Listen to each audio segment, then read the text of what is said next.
বছরের ডিসেম্বর থেকে আগামী বছরের জুনের মধ্যেই জাতীয় নির্বাচন। জাতির উদ্দেশ্যে দেয়া ভাষণে জানালেন প্রধান উপদেষ্টা। এবছর ডিসেম্বর থেকে আগামী বছরের জুনের মধ্যে নির্বাচন হবে। আমরা চাই আগামী নির্বাচনটি বাংলাদেশের ইতিহাসে সবচেয়ে অবাধ, সুষ্ঠু ও গ্রহণযোগ্য নির্বাচন হবে। জাতীয় নির্বাচন বিলম্বিত করতে নানামুখী ষড়যন্ত্রের অভিযোগ বিএনপি। ডিসেম্বরে ভোট ধরে চলছে প্রস্তুতি, জানালেন ইসি সচিব। প্রধান উপদেষ্টার প্রথম সফরে চীনকে বেছে নেওয়া বিশেষ বার্তা, বলছে পররাষ্ট্র মন্ত্রণালয়। বিমস্টেকে মোদির সঙ্গে আলোচনার প্রস্তাব।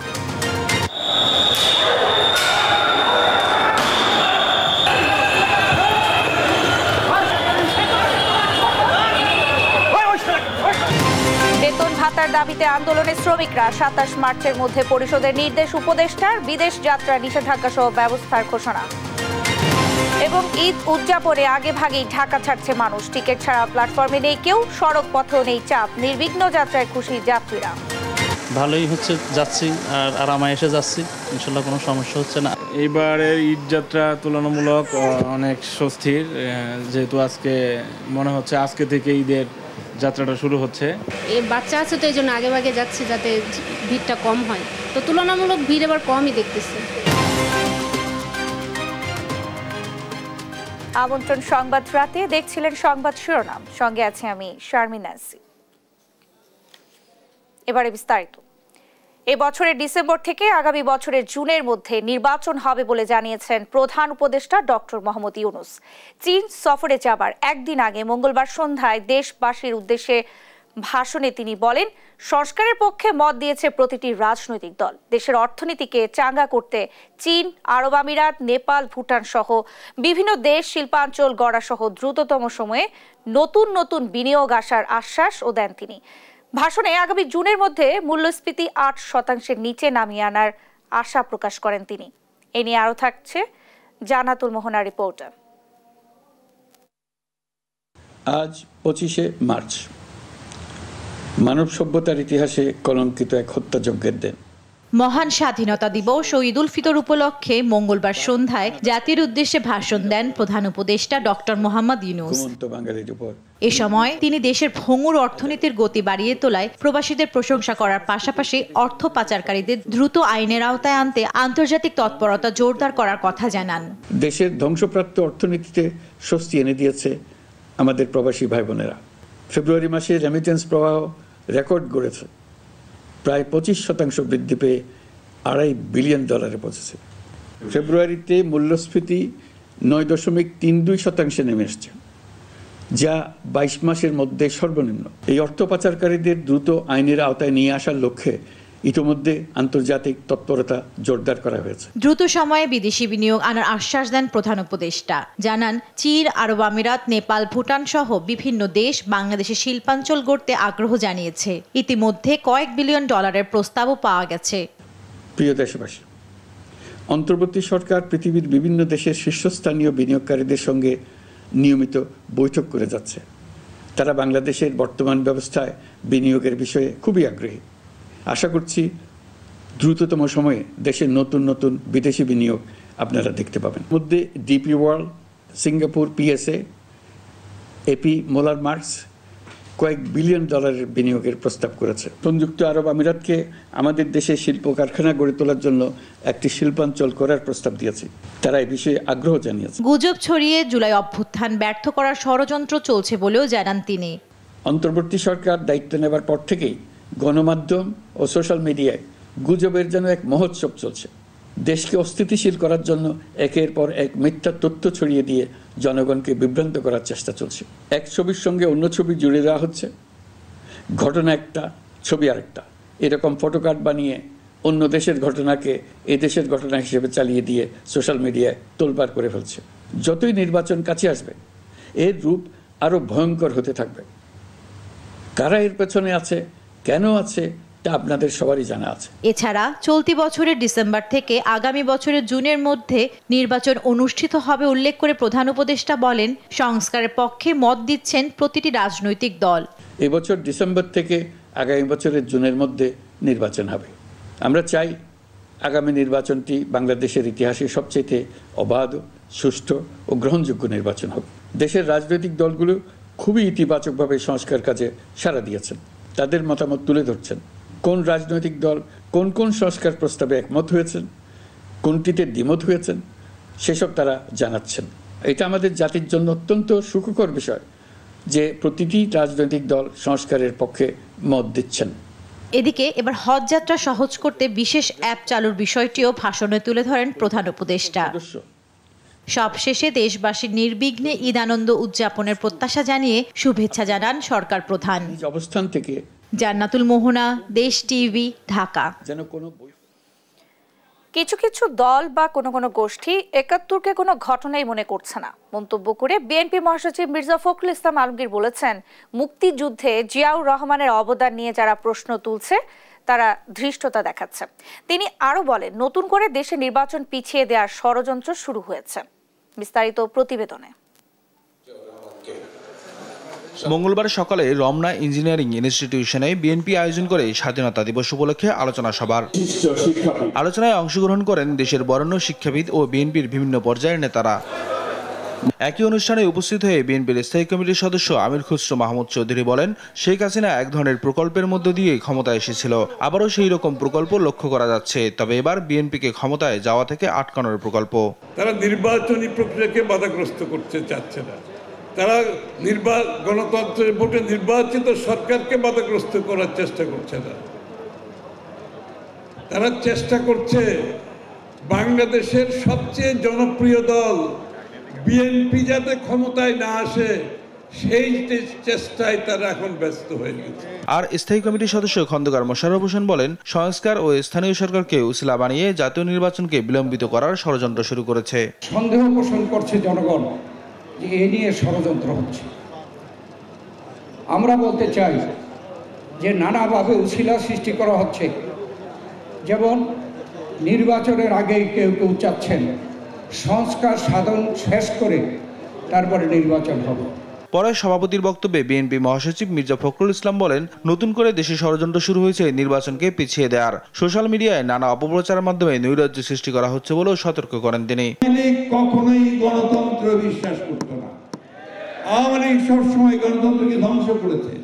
সুতরাং আওয়ামী লীগকে আর কোনো গণতান্ত্রিক সুবিধা দেওয়ার কথা আমরা চিন্তা করতে পারি না। নতুন করে ষড়যন্ত্র শুরু হয়েছে যেন এই প্রক্রিয়া পিছিয়ে যায়, বিলম্বিত হয়, অন্য কাউকে সাহায্য করা যায় এবং দেশে একটা নৈরাজ্য সৃষ্টি করা যায়, সেই কাজগুলো আজকে শুরু হয়েছে বলতে পারেন। নতুন দলের গাড়ি বহরের শোডাউন নিয়েও সমালোচনা করেন মির্জা ফখরুল। নিয়াজ মুর্শিদ, দেশ টিভি, ঢাকা। সংস্কার চলমান প্রক্রিয়া, এতে নির্বাচন ব্যাহত হবে না বলে জানিয়েছেন নির্বাচন কমিশনের সিনিয়র সচিব আক্তার আহমেদ। আগামী ডিসেম্বরে জাতীয় নির্বাচনের প্রস্তুতি চলছে জানিয়ে তিনি বলেন, দুর্নীতি ও অনিয়মে সম্পৃক্ত ব্যক্তিকে দলীয় পদ বা নির্বাচনে মনোনয়ন না দেয়া সহ নির্বাচন ব্যবস্থার সংস্কার কমিশনের অতি শিগগিরই বাস্তবায়নযোগ্য 9টি বিষয়ে সরকারের চাওয়া সুপারিশের বিষয়ে এখনো কোনো সিদ্ধান্ত নেয়নি কমিশন। শিউলি রায়ের রিপোর্ট, জানাচ্ছেন নাফিয়া ফারজানা। রাষ্ট্রের বিভিন্ন খাতের সংস্কারের লক্ষ্যে প্রধান উপদেষ্টার অনুশাসন অনুযায়ী 6টি কমিশনের জমা দেওয়া প্রতিবেদন থেকে আশু বাস্তবায়নযোগ্য প্রস্তাবসমূহ চিহ্নিত করে মন্ত্রিপরিষদ সচিবের কাছে চিঠি দিয়েছেন আইন উপদেষ্টা। এরই প্রেক্ষিতে মন্ত্রিপরিষদ বিভাগ থেকে ইসি সচিবকে পাঠানো চিঠিতে 9টি সুনির্দিষ্ট বিষয় উল্লেখ করে নির্ধারিত ছকে সুপারিশ চাওয়া হয়েছে।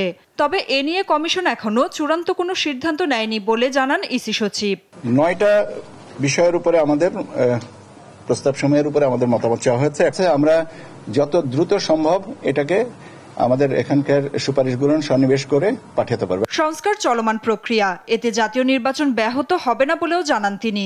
বলেন, আগামী ডিসেম্বরে ভোট ধরে প্রস্তুতি নিচ্ছে ইসি। নির্বাচন এফেক্ট করবে কিনা এটা তো নির্ভর করছে অনেকগুলো প্রস্তাবনার বিষয়ের উপরে। তবে আমাদের দিক থেকে তাগিদটা হচ্ছে যে কোনো একটা জিনিস আসলে সেটা তাড়াতাড়ি নিষ্পত্তি করে দেওয়া, যাতে জিনিসটা যে ডিসেম্বরে যেটা আমাদের কথা হচ্ছে আগাগোড়াই যে জাতীয় নির্বাচন ডিসেম্বর, সেই ডিসেম্বরকে টার্গেট রেখে আমাদের এই জিনিসগুলো কাজ করা ব্যবস্থাটা আমাদের দিক থেকে। এই 9টি বিষয়ের মধ্যে কয়েকটি কেবল ইসির কাছে, বাকিগুলো ইসির পাশাপাশি আইন সংসদ ও বিচার বিভাগের কাছে মতামত চাওয়া হয়েছে। নাফিয়া ফারজানা, দেশ টিভি, ঢাকা। রাষ্ট্রের বিভিন্ন খাতে সংস্কারের লক্ষ্যে প্রধান উপদেষ্টার অনুশাসন অনুযায়ী 6টি কমিশনের জমা দেয়া প্রতিবেদন থেকে আশু বাস্তবায়নযোগ্য প্রস্তাবসমূহ চিহ্নিত করে মন্ত্রিপরিষদ সচিবের কাছে চিঠি দিয়েছেন আইন উপদেষ্টা।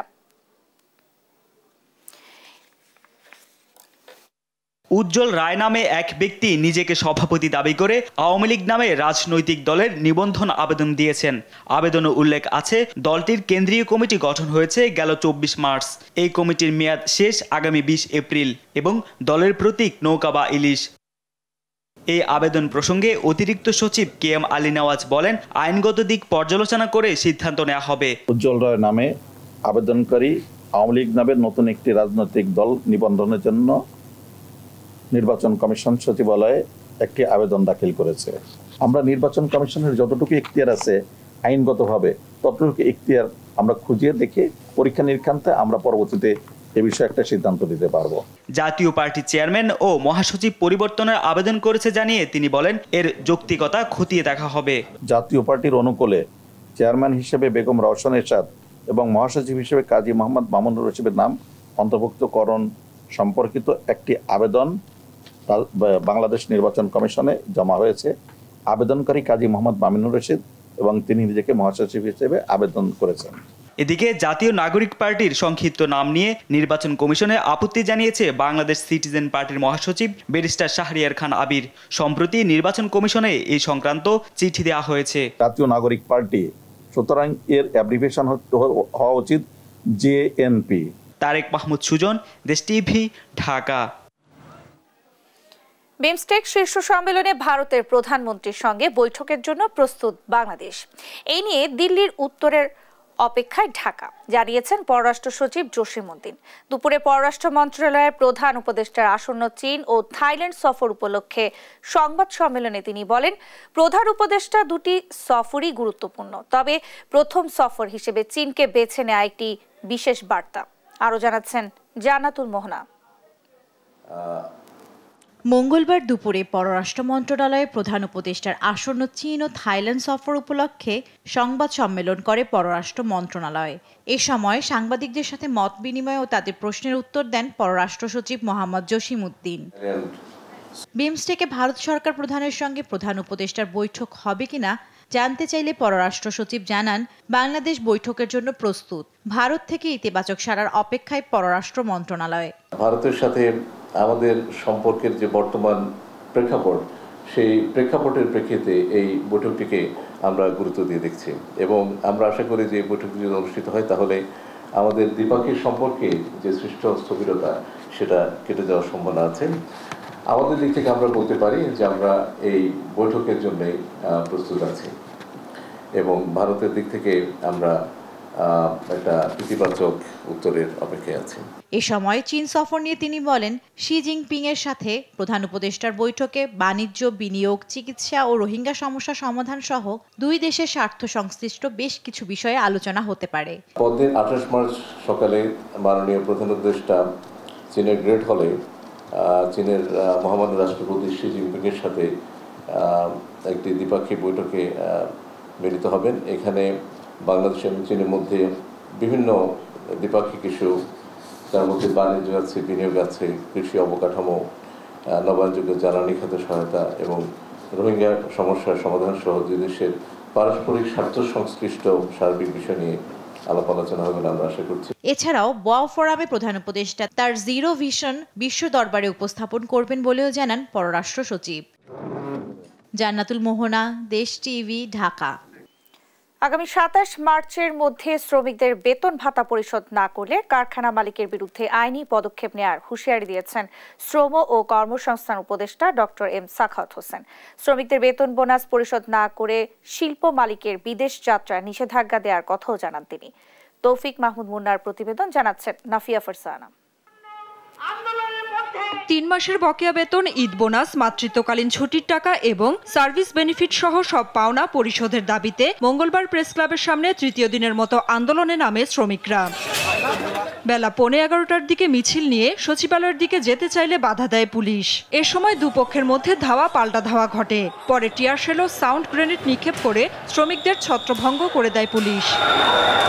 চলমান শ্রমিক অসন্তোষ নিরসনে সচিবালয়ে সংবাদ সম্মেলন করেন শ্রম ও কর্মসংস্থান উপদেষ্টা ডক্টর এম সাখাওয়াত হোসেন। জানান 27 মার্চের মধ্যে বকেয়া বেতন ভাতা পরিশোধ না করলে কারখানা মালিকদের বিরুদ্ধে আইনি পদক্ষেপ নেওয়া হবে। 5টা অন গ্রাউন্ডের ফ্যাক্টরি যারা এই বেতন ভাতা দিতে পারছে না, বরং আমার মনে হয় যে তারাই বলছে রাস্তা ব্লক করো, এবং আমি তাদেরকে ওয়ার্নিং দিচ্ছি 27 তারিখের মধ্যে তারা হয় টাকা দিবে, আর না হয় তাদেরকে যা করার আইন অনুযায়ী তাই করা হবে। নির্ধারিত সময়ের মধ্যে যারা বেতন ভাতা পরিশোধ করতে পারবে না তারা বিদেশে যেতে পারবে না বলেও জানান শ্রম উপদেষ্টা। 27 তারিখের পরে যদি দেখি যে আরো কিছু বাকি আছে তাদেরকে বন্ধ করে দেবো, আর যদি তারা 27 তারিখের মধ্যে ভেঙে যায় তাহলে ফ্যাক্টরি তালা লাগবে, ফ্যাক্টরি বিক্রি ব্যবস্থা আমরা করবোই করবো। ঈদ আসে তখন তারা দেউলিয়া হয়ে যায়, তারা পয়সা দিতে পারে না। আমার কথা হচ্ছে দিতে না পারেন, আপনি আপনার বাড়িটা বিক্রি করেন, গাড়ি বিক্রি করেন, করে আপনি পয়সা দিয়ে তখন হাত খাড়া করেন। শ্রমিকদের উদ্দেশ্যে তিনি বলেন, কেউ অযৌক্তিক দাবি তুলে অস্থিরতা সৃষ্টির চেষ্টা করলে ব্যবস্থা নেবে সরকার। অন্যায্য দাবি করবেন তাহলে আপনাদের বিরুদ্ধেও আমাদেরকে শ্রম আইন প্রয়োগ করতে হবে। নাফিয়া ফারজানা, দেশ TV, Dhaka. Dhaka railway station থেকে দ্বিতীয় দিনের ঈদ যাত্রা শুরু হয়েছে। নেই চিরচেনা উপচে পড়া ভিড়, নির্বিঘ্নেই ঢাকা ছাড়ছেন যাত্রীরা। মঙ্গলবার সকাল থেকে প্রতিটি প্ল্যাটফর্মে যাত্রীদের উপস্থিতি চোখে পড়ার মতো। সকাল থেকেই প্রতিটি ট্রেনই ছেড়ে গেছে সময় মতো। স্টেশন ম্যানেজার বলেছেন, যাত্রী ভোগান্তি কমাতে সব ধরনের প্রস্তুতি নিয়েছে রেলওয়ে কর্তৃপক্ষ। অন্যদিকে বাস টার্মিনালও বাড়তে শুরু করেছে যাত্রীর সংখ্যা। তবে বৃহস্পতিবার যাত্রীর সর্বোচ্চ ভিড় হবে বলে মনে করছেন সংশ্লিষ্টরা। হাসান মাহমুদের রিপোর্ট। মঙ্গলবার সকাল 9টায় 12তম ট্রেন রংপুর এক্সপ্রেস ছেড়ে যায় কমলাপুর রেলওয়ে স্টেশন। তবে ঈদযাত্রা শুরু হলেও ছিল না যাত্রীদের বাড়তি চাপ। টিকিট ছাড়া কোনো যাত্রী ঢুকতে পারছে না স্টেশনে। চেক করা হচ্ছে কয়েক দফা। এতে বাড়তি মানুষের ভিড় না থাকায় সন্তুষ্ট যাত্রীরা। প্ল্যাটফর্মে অতটা ভিড় আমি দেখি নাই, আর কেবিনও অনেক ক্লিন ছিল, তো সবকিছু মিলায় আর যাত্রাটা অনেক ভালো হবে ইনশাআল্লাহ। মনে হচ্ছে আজকে থেকে ঈদের যাত্রাটা শুরু হচ্ছে, তো সেই অনুযায়ী বলা যাচ্ছে যে একটু স্বস্তি। আগের তুলনায় অনেক ভালো লাগতেছে। আমার বাবুর হচ্ছে যে প্রথম ঈদ যাত্রা, আর হচ্ছে যে ট্রেন জার্নিটা বরাবরই ভালো লাগে। নির্ধারিত সময়ে ছাড়ছে সব ট্রেন। এবার শতভাগ টিকিট বিক্রি হয়েছে অনলাইনে। রেলওয়ের পুরো ব্যবস্থাপনায় ভোগান্তি কমেছে যাত্রীদের। এবার কনফার্ম 100% দিয়েছে আপনার অনলাইনে, কোনো ঝামেলা হয়নি। এক বগিতে অন্য দুইটা আর এই বগিতে একটা, জন্য একটু ভোগান্তি হয়েছে। আর ট্রেনের স্টেশন যাত্রা ভালো। টিকিট কাটতে একটু ভোগান্তি হয়েছে। টিকিট 4-5 জন মিলে একটা টিকিট কাটা খুব কষ্ট এটা, আর ঢোকার সময় কোনো সমস্যা হয়নি। বৃহস্পতিবার সরকারি ছুটি শুরু হলে যাত্রীদের চাপ কয়েক গুণ বাড়বে। সেই চাপ নিয়ন্ত্রণে বড় চ্যালেঞ্জ হতে পারে। তবে স্টেশন ম্যানেজার বলছেন, যাত্রীদের নিরাপত্তা ও ভোগান্তি কমাতে সর্বোচ্চ চেষ্টা করছেন তারা। 43টা আন্তনগর ট্রেন ঢাকা স্টেশন ছেড়ে যায়, আর 25টা mail express commuter train Dhaka station ছেড়ে যায়। 5 তারিখ থেকে আমাদের স্পেশাল ট্রেন যাবে, যাত্রী চাপ বাড়বে, ট্রেন আসবে, যাত্রী চলে যাবে, ট্রেন সঠিক সময় চলে যাবে। আমাদের কোনো রকমের আল্লাহ মাফ করুক, কোনো রকমের অঘটন বা কোনো সমস্যা না হলে ইনশাআল্লাহ কোনো ট্রেন বিলম্বের কোনো কারণ নাই। এদিকে সড়ক পথেও ঈদযাত্রা শুরু হয়েছে পুরোদমে। ভর দুপুরে যাত্রীর ভিড় দেখা যায় সায়দাবাদ বাস টার্মিনালে। এখন পর্যন্ত ভোগান্তি ছাড়াই টিকিট পাচ্ছেন বলে জানান যাত্রীরা। এবার বাড়তি ভাড়া আদায় করা হবে না বলেও জানান মালিক শ্রমিকরা। যাত্রীদের জন্য হেল্প ডেস্ক আছে, যেখানে সমস্ত লোকজন, সমস্ত ব্যবস্থা আছে। না, কোনো ভোগান্তি নাই। টিকিট থেকে এবার আমরা কোনো ভোগান্তিতে হই নাই। ট্রাফিক নিয়ন্ত্রণ ও সার্বিক নিরাপত্তায় বাড়তি পুলিশ মোতায়েন হয়েছে টার্মিনাল এলাকায়। ঈদযাত্রায় বাড়তি ভোগান্তি কমাতে আগেই নদীপথে ঢাকা ছাড়ছেন দক্ষিণাঞ্চলের মানুষও। হাসান মাহমুদ, দেশ টিভি, ঢাকা। ঈদ ঘনিয়ে আসায় মার্কেটগুলোতে জমে উঠেছে কেনাকাটা। এ বিষয়ে আরো জানাতে এই মুহূর্তে রাজধানীর মৌচাক মার্কেট থেকে আমাদের সঙ্গে যুক্ত হচ্ছেন সহকর্মী কায়েস রাহাত। রাহাত, কেনাকাটা কেমন দেখছেন? কি ধরনের পোশাকের চাহিদা বেশি দেখছেন? দরদাম নিয়ে ক্রেতারা কি বলছেন? বিস্তারিত জানাবেন। ধন্যবাদ। আছি মৌচাক মার্কেটে এবং চলছে ঈদের শেষ মুহূর্তের কেনাকাটা। এই কেনাকাটায় আমরা মৌচাক মার্কেটে এসে যেটি দেখতে পেয়েছি যে যেমন দেখছেন আমার পেছনে যে লোক সমাগম যেমনটি থাকার কথা সেমনটি কিন্তু এখনও দেখা যাচ্ছে না। এক্ষেত্রে বিক্রেতারা যেটা বলছেন সেটা হচ্ছে যে গতবারের তুলনায় বা গত মৌসুমগুলোর তুলনায় ঈদের যে কেনাকাটা বা মানুষের যে ভিড়ের ব্যাপারটি ছিল, লোক বা ক্রেতা সমাগমের যে ব্যাপারটি সেটি কিন্তু তুলনামূলক কিছুটা কম দেখতে পাচ্ছেন। তারা বলছেন যে মার্কেটের অন্য পাশের যে গেটটি সেটি নষ্ট হয়ে যাওয়া বা সেটি আপাতত বন্ধ থাকার কারণে এর উপর কিছুটা প্রভাব পড়েছে। এবং এটা ছাড়াও অন্যান্য যে বাহ্যিক প্রভাবগুলো আমরা দেখেছি যেমন দ্রব্যমূল্যের ঊর্ধ্বগতি বা নিরাপত্তার সমস্যা, এই সমস্যাগুলোর কথাও তারা কিছুটা উল্লেখ করেছেন এক্ষেত্রে। এবং একই সাথে অন্য একটি বিষয় সেটি হচ্ছে এবারই কিন্তু ঈদের ক্ষেত্রে সরকারি বা অন্যান্য যে চাকুরিজীবীরা ছিলেন ঢাকায় তারা একটি লম্বা সময় পাচ্ছেন ছুটির জন্য। এবং অনেকেই বলছেন যে এই ছুটির কারণে অনেকে হয়তোবা নিজেদের যে গন্তব্য সেই গন্তব্যে পৌঁছে যাচ্ছেন এবং গন্তব্যে চলে গিয়ে তারপর হচ্ছে অনেকে হয়তোবা শেষ মুহূর্তের কেনাকাটা সেটি সম্পন্ন করবেন। অন্যদিকে দামের যে ব্যাপারটি আসছে সেখানে দেখা যাচ্ছে যে ক্রেতা এবং বিক্রেতাদের মাঝে একটি পাল্টাপাল্টি অভিযোগের ব্যাপার রয়েছে। বিক্রেতারা বলছেন যে বরাবর যেই প্রাইসগুলো তারা বা যে দামটি তারা চেয়ে থাকেন সেই দামে তারা বিক্রি করছেন, যেখানে ক্রেতারা বলছেন যে অন্যান্য জায়গার তুলনায় ঈদ উপলক্ষে এবার দামটি তারা কিছুটা বেশি চাচ্ছেন। এক্ষেত্রে ক্রেতাদের অভিমত বা ক্রেতারা যে ব্যাপারটি জানাচ্ছেন যে ঈদ আসলে এই যে দামের একটি বর্ধিত মূল্য তাদের কাছ থেকে চাওয়া হয়, অর্থাৎ একই পণ্য একই ধরনের শার্ট প্যান্ট বা কাপড় চোপড় সেগুলোর ক্ষেত্রে একই কাপড় থাকছে কিন্তু তারপরেও মানের বৃদ্ধি না করে হচ্ছে দামের বৃদ্ধির যে ব্যাপারটি সেটি নিয়ে তারা অভিযোগ করছেন। অন্যদিকে বিক্রেতারা বলছেন যে ঈদ আসলে তাদের যে সারা বছরের একটি ব্যাপার থাকে সেই ব্যাপারটি পুষিয়ে নেওয়া বা ক্ষতিটি পুষিয়ে নেওয়ার ক্ষেত্রে তারা এই দামের বর্ধিত মূল্যটা অনেক সময় হয়তো চেয়ে থাকেন। যদিও তারা কিন্তু বর্ধিত মূল্যের ব্যাপারে সেভাবে নির্দিষ্ট করে স্পষ্ট কোনো বক্তব্য দিতে চাননি, বরং বলেছেন যে দাম হাতের নাগালে রয়েছে। এবং মার্কেটের ভেতরের দিকে আমরা যতদূর দেখতে পেয়েছি সেখানে বলছেন যে বিক্রেতারা বলছেন যে ক্রেতার পরিমাণ তুলনামূলকভাবে আগের যে মৌসুমগুলো ছিল সেগুলোর তুলনায় এখন কিছুটা কম।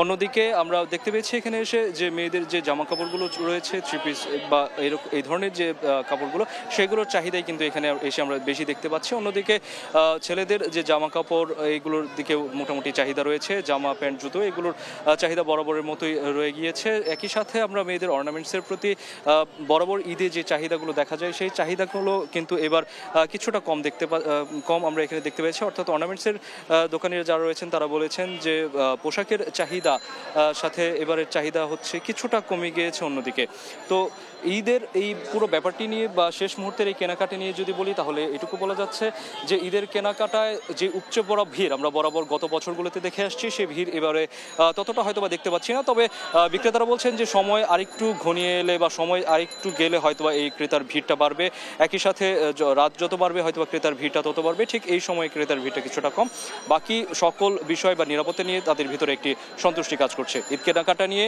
মৌচাক থেকে ছিল আমার কাছে সর্বশেষ।